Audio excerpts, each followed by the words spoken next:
अपना school YouTube channel में आप सबका बहुत बहुत स्वागत है। हमारी जो बेसिक मैथ सीरीज चल रही है ना, उसी को आज हम आगे बढ़ाएंगे और समझेंगे दो बहुत ही जरूरी कॉन्सेप्ट्स। तो चलिए शुरुआत करते हैं एक मजेदार पहेली से। एक शेड्यूलिंग पजल आप कह सकते हैं। जरा सोचिए, एक बस स्टेशन है जहां से दो बसें एक ही वक्त पर निकलती हैं। पहली बस ए हर 12 मिनट में वापस आती है और दूसरी बस बी हर 18 मिनट में। अब सवाल ये है कि वो दोनों अगली बार एक साथ स्टेशन पर कब पहुंचेंगी। अब इस पहेली को सुलझाने के लिए ना हमें गणित के दो बहुत ही सिंपल लेकिन उतने ही पावरफुल टूल्स की जरूरत पड़ने वाली है। अच्छा, उन टूल्स को इस्तेमाल करने से पहले कुछ बेसिक बातें समझना बहुत जरूरी है, और वो हैं फैक्टर्स और मल्टीपल्स, यानी गुणनखंड और गुणज। तो देखिए, ये है फैक्टर्स और मल्टीपल्स। फैक्टर्स यानी गुणनखंड वो नंबर होते हैं जो किसी नंबर को पूरी तरह बिना कोई रिमाइंडर छोड़े डिवाइड कर देते हैं। जैसे 12 के फैक्टर्स यहाँ दिए हैं। वहीं दूसरी तरफ हैं मल्टीपल्स यानी गुणज। ये वो नंबर हैं जो किसी संख्या को दूसरे नंबर से गुणा करने पर मिलते हैं, जैसे 4 के मल्टीपल्स। ये जो फर्क है ना, इसे समझना बहुत बहुत जरूरी है। तो हमारा पहला टूल है सबसे बड़ा विभाजक, जिसे हम गणित की भाषा में कहते हैं HCF।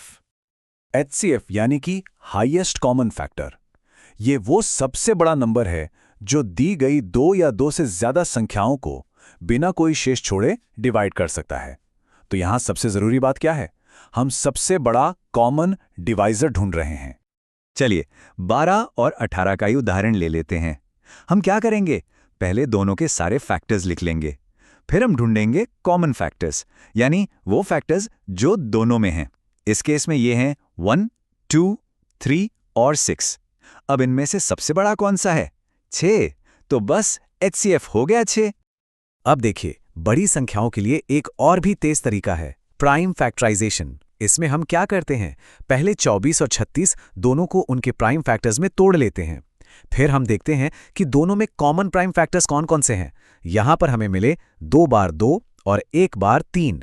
बस अब इन्हें आपस में गुणा कर दीजिए और आपको HCF मिल जाएगा, जो है 12। चलिए अब आते हैं हमारे दूसरे टूल पर। ये वही टूल है जो हमें हमारी शुरुआती पहेली का जवाब देगा, यानी अगली मुलाकात का सही समय बताएगा।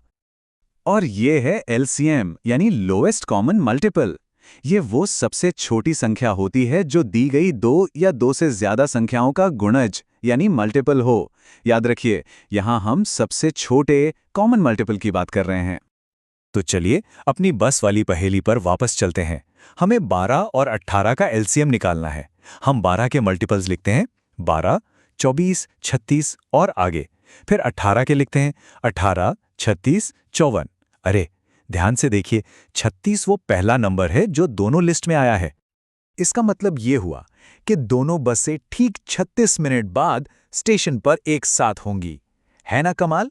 देखिए कैसे LCM ने हमारी समस्या को चुटकियों में हल कर दिया। अब एक और बहुत ही मजेदार बात, पता है, HCF और LCM के बीच में ना एक बहुत ही खास रिश्ता है। और वो रिश्ता छिपा है इस जादुई फॉर्मूले में। किन्हीं भी दो नंबर्स के लिए ये हमेशा सच होता है। उनका HCF और LCM का गुणा उन दोनों नंबर्स के गुणा के बराबर होगा। चलो इसे हमारे 12 और 18 वाले उदाहरण से ही चेक करते हैं। HCF था 6 और LCM था 36। तो 6 गुणा 36 कितना हुआ? 216। और 12 गुणा 18 वो भी 216 होता है। देखा, ये फॉर्मूला एकदम काम करता है। ये अपने जवाब को चेक करने का एक बहुत ही बढ़िया तरीका है। तो चलिए अब इस चर्चा के आखिरी हिस्से पर चलते हैं और ये समझते हैं कि असल दुनिया की प्रॉब्लम्स में इन दोनों टूल्स का इस्तेमाल कब और कैसे करना है। तो ये याद रखना सबसे ज्यादा जरूरी है कि किस टूल को कब इस्तेमाल करना है। देखिए, अगर चीजों को बराबर बराबर ग्रुप्स में बांटना हो तो HCF का इस्तेमाल करना है और खुद से पूछना है सबसे बड़ी संख्या क्या हो सकती है। और जब कोई घटना बार बार हो रही हो, जैसे हमारे बसों का आना जाना, तो LCM का इस्तेमाल करना है और सवाल पूछना है वो अगली बार एक साथ कब होंगी। चलिए इस पूरी बात को एक आखिरी सवाल के साथ खत्म करते हैं। मान लीजिए एक डिजाइनर है जिसके पास 32 सेंटीमीटर और 48 सेंटीमीटर लंबे 2 रिबन हैं। अब वो इन दोनों रिबनों से बराबर लंबाई के सबसे बड़े टुकड़े काटना चाहता है ताकि कोई भी रिबन बर्बाद ना हो। तो सोचिए वो सबसे बड़ा टुकड़ा कितने सेंटीमीटर का होगा और इस सवाल को हल करने के लिए कौन सा टूल इस्तेमाल होगा, HCF या LCM?